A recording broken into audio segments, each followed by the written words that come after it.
বৃষ্টি নামলে আমাদের বাঙালিদের ঘরে ঘরে খিচুড়ির আয়োজন পড়ে যায়।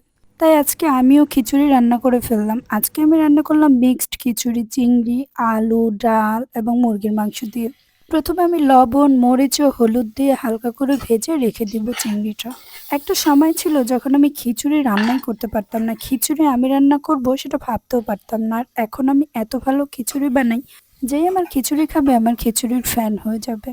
গরম মসলা ও পেঁয়াজটা ভাজা হয়ে গেলে আমি মরিচের গুঁড়ো, হলুদের গুঁড়ো, লবণের গুঁড়ো ও ধনে গুঁড়ো দিয়ে ভালোভাবে কষিয়ে নিয়েছি।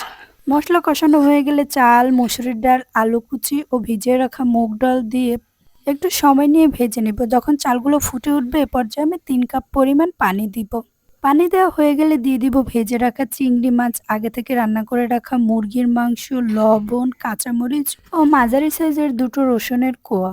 সবশেষে আমি খিচুড়িটা তাওয়া দিয়ে দমে রাখবো ১০ মিনিটের মতো। ব্যাস রেডি হয়ে গেল আমার প্রিয় এই খিচুড়িটা।